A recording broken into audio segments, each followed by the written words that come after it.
Estamos el día de hoy, entrevistas en vivo nuevamente, tras más de 2 años de suspensión de esta figura en este medio de comunicación, dando la bienvenida al doctor Adrián Castro, director de la Agencia Nacional de Tránsito. Doctor Castro, bienvenido.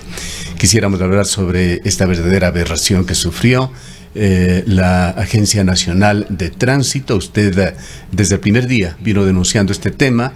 Recordamos también el tema de los hackeos de los sistemas de la ANT. Es una situación realmente grave, muy grave, que ha contribuido a esa falta de seguridad jurídica en el país. Muchas gracias, Gustavo, Rosana. Buenos días a los amigos que nos escuchan. Ciertamente estar aquí en la radio en vivo ya es hasta otra sensación, creo. Muchas gracias por la invitación. Bueno, efectivamente sí es penoso dar noticias a veces tristes como país, diría yo, porque son décadas en el Ecuador en donde uno leía en las redes sociales y era vox populi de que cuando no puedes matricular un carro aquí, pues ándate a tal cantón y saca la matrícula allá porque es facilito, ¿no? Eso es lo que ocurría. Son 110,000 vehículos cuyos propietarios no pagaron un solo centavo al gobierno durante años, a diferencia de la mayoría de ecuatorianos que así lo hemos hecho durante cada año, ¿no? Cuando uno hace la matriculación vehicular, ciertamente son 55 millones de dólares aproximadamente lo que dejó de percibir el Estado, lo que repercute obviamente en la falta de prestación de servicios, de obras que tienen que ser retribuidas con ese dinero.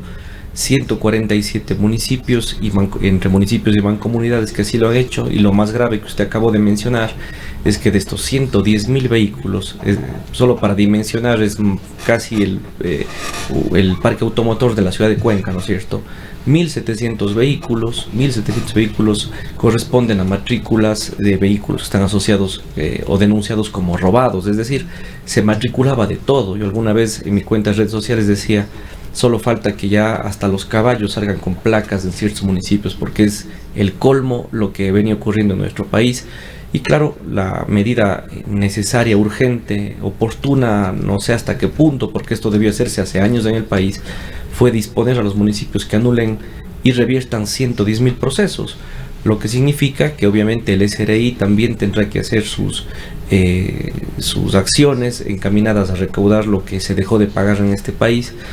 Además de aquello, el Consejo Nacional de Competencias, quien también fue notificado por parte de nosotros, para que analice si es que ciertos municipios están o no están listos para esta tarea de matricular carros, porque están matriculando, hasta en ciertas matrículas le ponen que tiene permiso para polarizados. O sea, es increíble lo que sale de algunos municipios. En Quinindé, con un parque automotor de 6,000 vehículos máximo que debe tener, se matriculan 20,000 vehículos, solo de los que están en el caso de sin pagar $1, ¿no? Pero ha matriculado más de 200,000 vehículos. Es decir, la gente acude a estos municipios para saltarse la ley, porque saben perfectamente que ahí hay evidentemente allí exactamente todo tipo de corrupción, intereses económicos, tráfico de influencias, etcétera, etcétera. Pasa de todo, ¿no? Y es una lista de municipios, sobre todo en donde más se concentra el problema a nivel nacional, es en los municipios de la zona costa centro-norte del país, en donde se da esto. Es realmente asombroso, espantoso, diría yo, porque son cifras que nos han asustado. Al propio gobierno nacional, a nivel de los otros ministerios, le ha causado pero profunda sorpresa lo que ha ocurrido.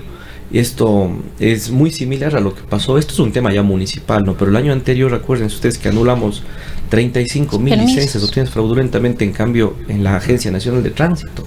Y este año duramos 49,000 más. Es decir, son más de 80,000 licencias que se compraba por las redes sociales, ¿no? Ahora, de estas 85,000, si sumamos las profesionales, son más o menos 22,000 licencias en estas dos fases de anulación de licencias que corresponden a choferes profesionales, y que, dado el análisis que hemos hecho, muchos pertenecen, un inmenso número, a ciudadanos extranjeros que compraban las licencias en el país para poder hacer delivery, transporte informal y otras cosas más. Entonces, hoy en día los agentes civiles de tránsito, la Policía Nacional y la CTE tienen ya en nuestro sistema la información para poder hacer los controles, ¿no? Si usted pone su cédula de identidad en nuestro sistema, le sale si es que está vigente o no vigente su licencia, y si es que tiene o no tiene permiso para polarizados, por ejemplo, que lo acabamos de incorporar ahora. Doctor Castro, entonces ya hay mucha mayor seguridad para hacer los controles.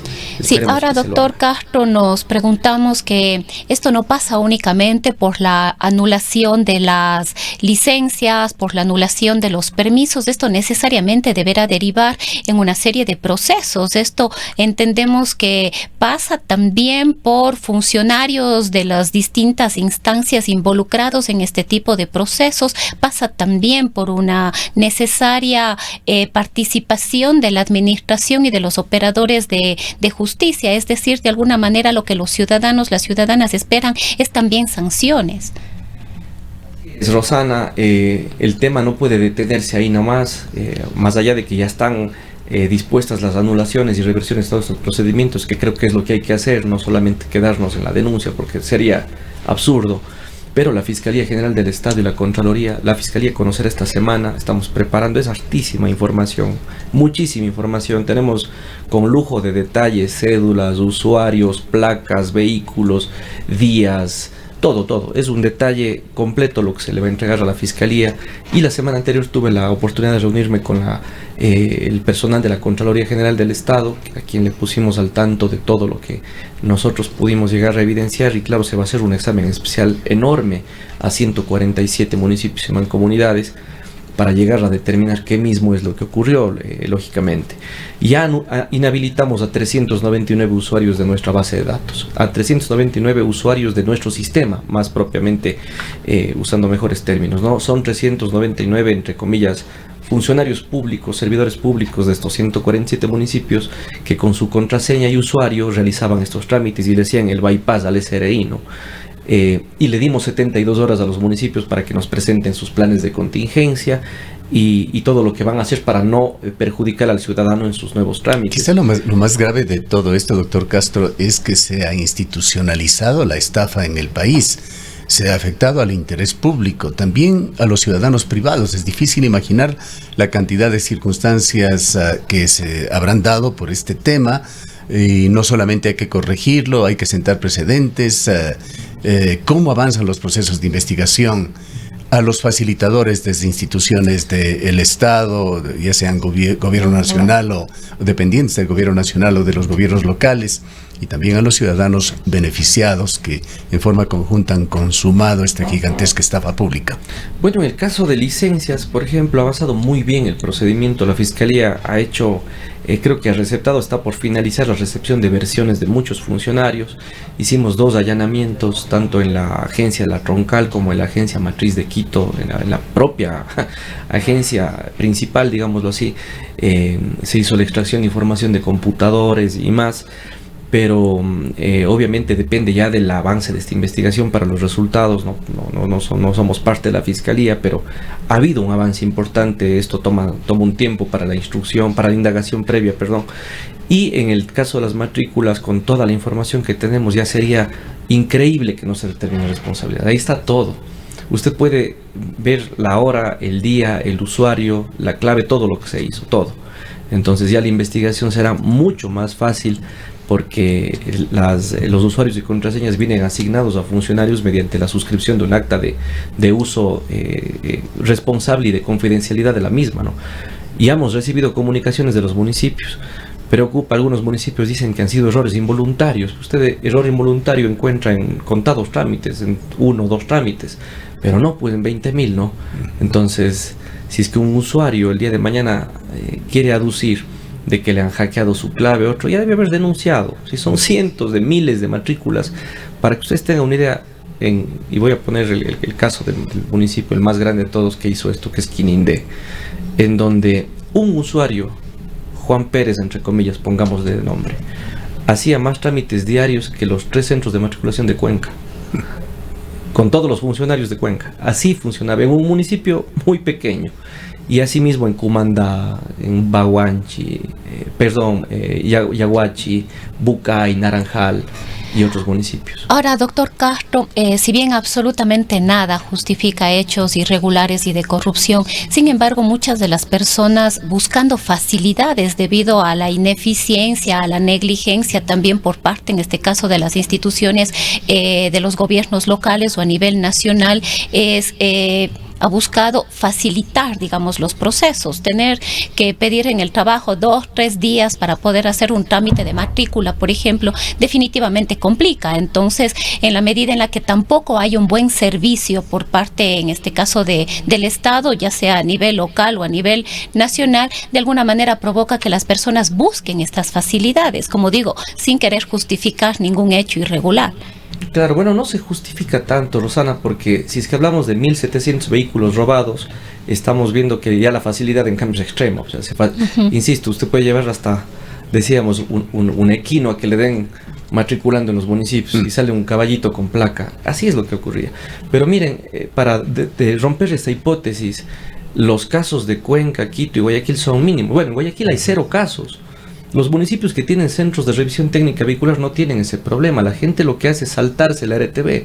La gente no quiere pasar la revisión técnica vehicular y acude allá. En Quito son apenas 23 casos, en Cuenca son 67 casos. Estamos hablando de un análisis de décadas, ¿no? De décadas. ¿Esos 67 son solo Cuenca o también hay problemas en otros cantones azuayos? Solo Cuenca. En problemas de cantones azuayos tenemos sí en Paute, por ejemplo, algunos casos más. Pero, insisto, en los municipios en donde donde existe revisión técnica vehicular, existe el menor número de estos casos. En Guayaquil es 0. Y en Cuenca y Quito son mínimos frente a los 20.000, a los 18.000, 11.000 y más casos que hay en los municipios pequeños. Entonces, claro, la importancia de conformar una red de centros de RTV en el país, estamos inaugurando varios centros de revisión en el país, nos va a permitir que los cantones aledaños, que desde el año 2015 han sido advertidos por la Agencia Nacional de Tránsito de que tienen que hacer centros de RTV y lamentablemente no han tenido la responsabilidad de hacerlos, pues esos municipios tendrán que ser suspendidos en su revisión visual, ¿no? La revisión visual tiene que acabarse y la gente tiene que hacer la RTV en los municipios que forman parte de la red de centros de RTV nacional. Ahí, ¿qué va a pasar? En una primera fase se eliminará la revisión visual de los municipios que están a cierta distancia y tiempo de los municipios que tienen centros de RTV, y en una siguiente instancia hay un periodo fatal que establece la ley de tránsito. Nosotros estamos preparando una normativa para que en los municipios más pequeños, que no tienen ni el presupuesto ni la capacidad logística operativa y la imposibilidad manifiesta de poder emplazar un centro de RTV por el poquito presupuesto que manejan, se puedan autorizar talleres especializados, como dice ahora la ley de tránsito desde agosto de 2021, pero bajo un esquema de especificaciones técnicas que le dé la ANT. Es decir, no puede ser el taller de la esquina. Es un taller que haga una inversión en equipos mínimos, que tengan opacímetros, luxómetros, frenómetros y todo lo que se necesita para poder garantizar. No son palabras mayores realmente con el avance de la tecnología actualmente. Exactamente. Y habrán inversores que quieran hacer eso, ¿no? Ahora, ¿cómo ha influido en todo esto, en este gran sistema de estafa, doctor Castro, los procesos de cambio de software que se discutían y se debatían tanto a nivel de la Agencia Nacional de Tránsito, y sobre todo el hackeo que aparentemente estuvo dominando el sistema, que además le puso en la parte final un estado de casi paralización a todo el sistema de matriculación, de emisión de licencias en el país? Sobre todo, antes que hablar de un hackeo, es un manejo indebido del sistema. Habían más de 7.000, casi 7.000 usuarios del sistema que no eran funcionarios públicos. Sí, no había seguridades. Claro, no había ninguna seguridad. Protocolo de seguridad. No teníamos alguien que nos monitorea a nosotros. Cometió el gobierno en algún momento, 2012, el error de adquirir un sistema con el código fuente, y adentro se enquistó una mafia, porque hay un tema que es de adentro y afuera, ¿no? Y eso también ya la Fiscalía encontrará y determinará esos responsables. Pero había más de 6.500 usuarios que luego, con las acciones que emprendimos en el mes de octubre, se redujeron a 1.400 más o menos. Y ahora réstele los 399 que están inhabilitados, nos quedamos con 1.100 más o menos usuarios de los 6.000 y pico que habían. Entonces, ahí uno entendía cómo las claves de la ANT y los usuarios se vendían como cuentas de Netflix en las redes sociales. Ahora la gente que hace esa compra es estafada, pues. Primero, decirle a la gente que hace esto, pues, los primeros que se quejan de la corrupción son los primeros que están comprando y haciendo estos trámites. Miles de ciudadanos que hacen esto. Pero decirles además que ya el que compre este rato una licencia, una matrícula, todo se va a revertir en el sistema. Tenemos una institución externa que nos monitorea, privada, que tiene una reputación muy buena a nivel nacional, hace los controles a diferentes instituciones, hasta bancarias de nuestro país, y hoy nos dice, miren, hoy día tuvieron un intento de 1.200.000 ataques, el correo electrónico está atacándose por acá, este usuario está haciendo trámites más de la cuenta, nos monitorean ahora. Entonces ya el ejercicio es más fácil para detectar. Y como dije el otro día, es platita botada. La gente que vaya a la red social a querer adquirir eso, y de lo poco que queda en las redes sociales, antes había más de 2.000 publicaciones, hoy habrán 40, porque ya no hay negocio, ¿no? Se acabó el negocio, esa venta, la gente podrá ir a comprar, pero el día de mañana no le van a entregar nada primeramente, y nuestro sistema va a salir como anulado. Hay un trigger, que es lo que se conoce como un trigger en un tema informático, que lo que hace es por cada trámite que no tenga un sustento documental, le anule automáticamente el sistema.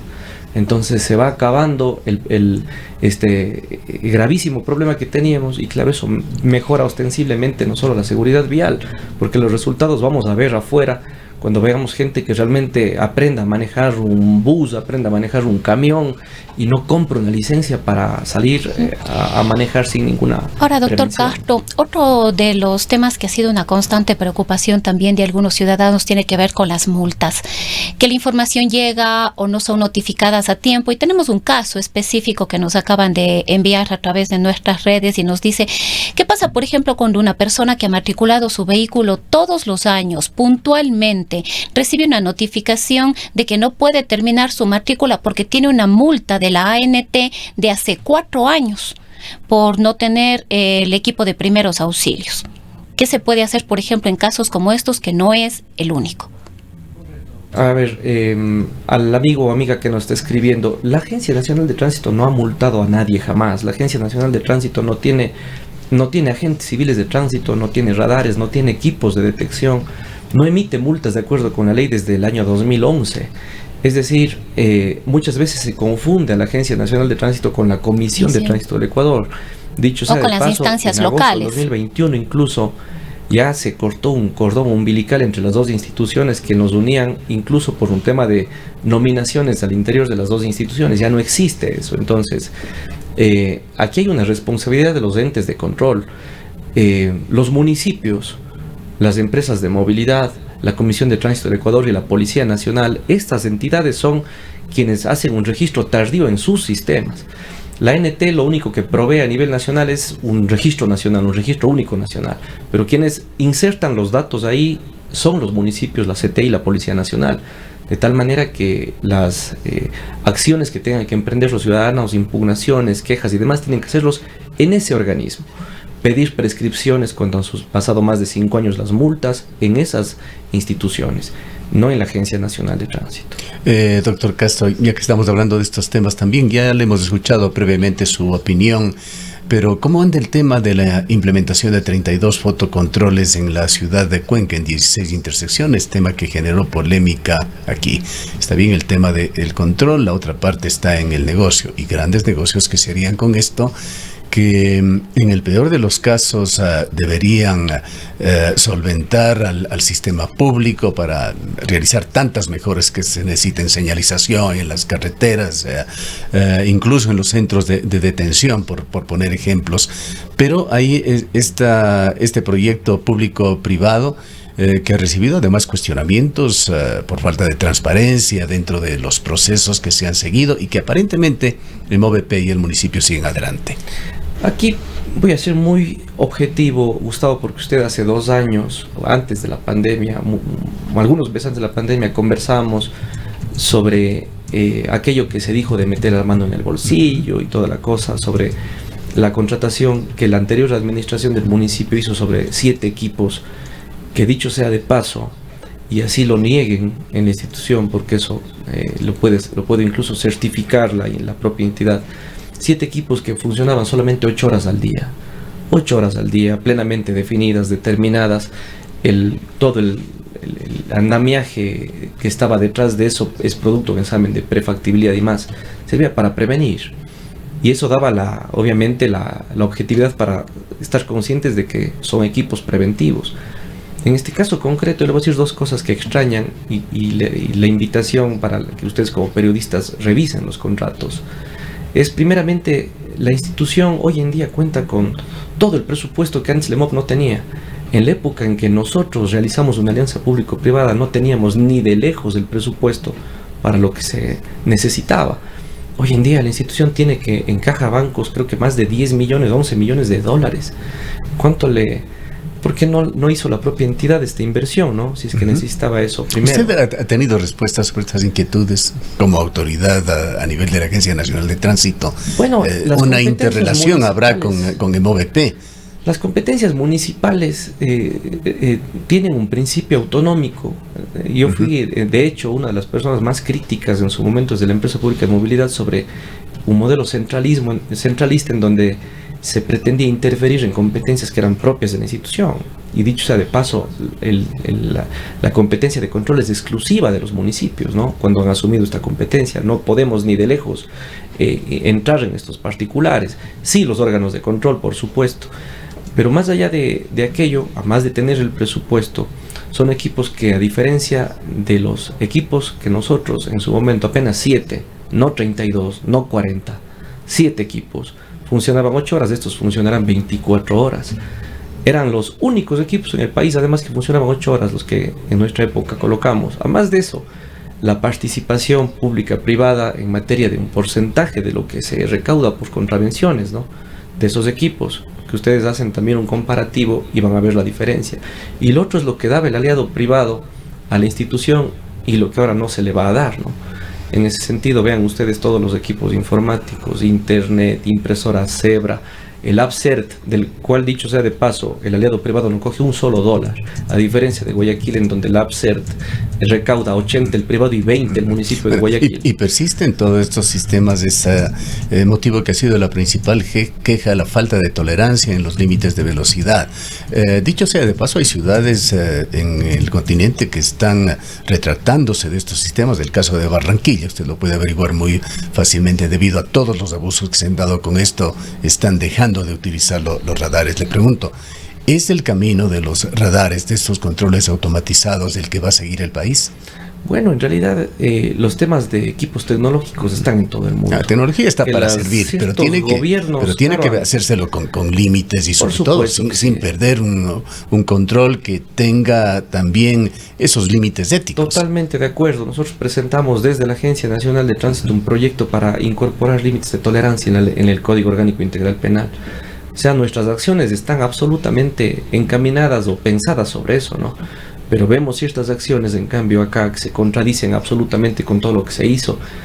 Pero lo que menos entiendo y menos comprendo es cómo en un momento se hizo un escándalo y se acusó indebidamente, se apuntó con el dedo, cuando luego realmente las cosas que están haciendo ya no merecen ni siquiera comentarios.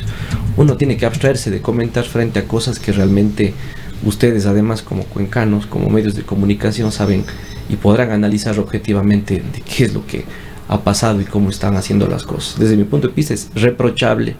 No tengo palabras para definir lo que han hecho y realmente que desde nuestra visión de la movilidad, desde nuestra óptica, las cosas tienen que pensar de manera técnica y no de manera recaudatoria como están haciendo ahora. ¿Qué novedades tiene sobre la agencia aquí en Cuenca? Entendemos que se movilizaron sus instalaciones a la zona cercana donde funciona el parque de mantenimiento del tranvía. ¿Cómo no? Estamos con una nueva oficina de la Agencia Nacional de Tránsito que obviamente estamos recién una semana cambiándonos de casa. Creo que el sector es mejor, creemos que es mucho más fácil para el ciudadano llegar allá, pero sobre todo las instalaciones anteriores se permitían para un sinnúmero de situaciones que pasaban alrededor. Ustedes veían ahí kioscos en donde básicamente nosotros y nuestra investigación nos permitió determinar que de ahí salían las famosas ventas de turnos y cosas por el estilo, que ya no existe en este momento. Lógicamente eso también fue un bloqueo importante en el sistema. Ya la persona que obtiene un turno ya no puede volverlo a anular para sacar otro inmediatamente. Ese era el negocio, sacaba uno tras otro y eran 9 meses de espera en el mes de junio hasta octubre del año anterior. Después de la depuración se redujo ostensiblemente a 3 meses, que les puedo decir tampoco es algo que uno le dé satisfacción. No son tiempos deseables. Absolutamente. Seríamos caer en una mediocridad, decir, hemos reducido a 3, entonces ya está todo bien. No, ni de lejos. La semana anterior se eliminaron 20.000 registros, se redujo a 60 días. Pero es importante decir que estamos mejorando este sistema. Ahora estamos con una campaña que estamos emprendiendo en donde la gente que está entrando con este tráfico tan grande que hay en nuestra página web, entra a la página de ANT y le sale un mensaje que dice actualiza tu correo, porque la ANT le va a avisar ahora con 90 días de anticipación que tiene que obtener una licencia. Porque del 100% de personas que obtienen el turno, que obtenemos el turno todos los días en el país, muchas veces dejamos caducar la licencia para obtener el turno, cuando la ley previene que 90 días antes debo obtener para que mi licencia nunca caduque, ¿no? Entonces apenas un 10% de los usuarios que obtienen el turno cumplen con una condición de hacerlo con 90 días. Hoy le queremos ayudar a los usuarios a través de un recordatorio, de un correo electrónico que le va a llegar cuando actualice su correo, y la ANT le va a decir, bueno, estamos en 90 días, ya puedes obtener un turno. Eso también nos va a permitir reducir bastante. El tema de especies, tenemos especies para 2 años, es decir, hicimos la adquisición de casi 800.000 especies. Tenemos un número importante de especies que no se ha hecho jamás en esta institución. Cuando llegamos no nos dejaron casi en una caja. No teníamos menos de 5.000 especies para todo el país. Era una cosa de locos. Tuvimos que declarar la emergencia en junio. Era un desastre y veníamos acumulando 9 meses de retraso para obtener un turno, que hoy lo vamos mejorando, ¿no? Doctor Castro, quizás para ir cerrando esta entrevista, este diálogo, su nombre suena entre los precandidatos a la alcaldía de Cuenca. ¿Será candidato? ¿Está analizando usted la posibilidad?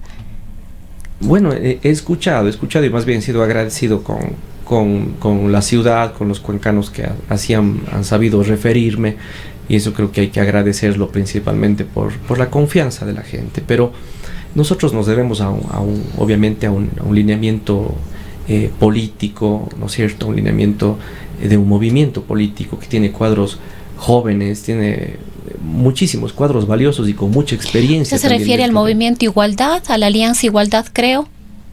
O no hay este rato solamente Igualdad, ¿no? En la ciudad de Cuenca, Igualdad es un movimiento provincial, que obviamente tiene estos cuadros y que tendrá que decidir en su momento. Sin embargo, miren ustedes, si es que no se hace una alianza, si es que no se piensa en alianzas, si es que no se abre la puerta a alianzas, vamos a caer en este problema que tenemos hoy en día en la ciudad, una falta de gestión, una falta de liderazgo, y ahí tenemos lo que pasó por haber elegido mal, ¿no? Las situaciones o las respuestas, los resultados están a la vista, y creo que una coalición, una alianza sería fundamental entre no 1, 2, a lo mejor 3 o 4 o más movimientos que quieran obviamente presentar sus cuadros. Para evitar tal vez la dispersión también de candidatos y no tener una ciudad pequeña como Cuenca, 15 candidatos, 20 candidatos. Sábana gigante de candidatos, ¿no? Lo importante sería tener esos buenos cuadros, pero súper agradecido. Esta decisión no la tomo yo ni de lejos, es una decisión de un movimiento y de un ejercicio, una alianza que ojalá se haga, ojalá se dé, porque a la gente no hay que mostrarle una sábana que antes me parece irresponsable llegar con 15, 20 personas ahí. En pantalla, dicho sea de paso, estamos presentando uno de los ensayos que se ha hecho de papeletas de encuestas en la ciudad de Cuenca, en donde está usted también, ciertamente con un porcentaje bajo, con un liderazgo claro, Yacu Pérez, Jefferson Pérez. Son encuestas que se han hecho a un año de las elecciones. Bueno, todavía creo que falta muchísimo para eso también, ¿no? Creo que hay que ir definiendo las cosas. Lo importante es justamente llegar a un cambio, pensar en estas alianzas, en una coalición importante como ciudad, para que no ocurra lo que nos ocurrió en el 2019. Bien, le agradecemos mucho por su presencia. Muchísimas gracias, amigos. Declaraciones del doctor Adrián Castro, quien dirige la Agencia Nacional de Tránsito.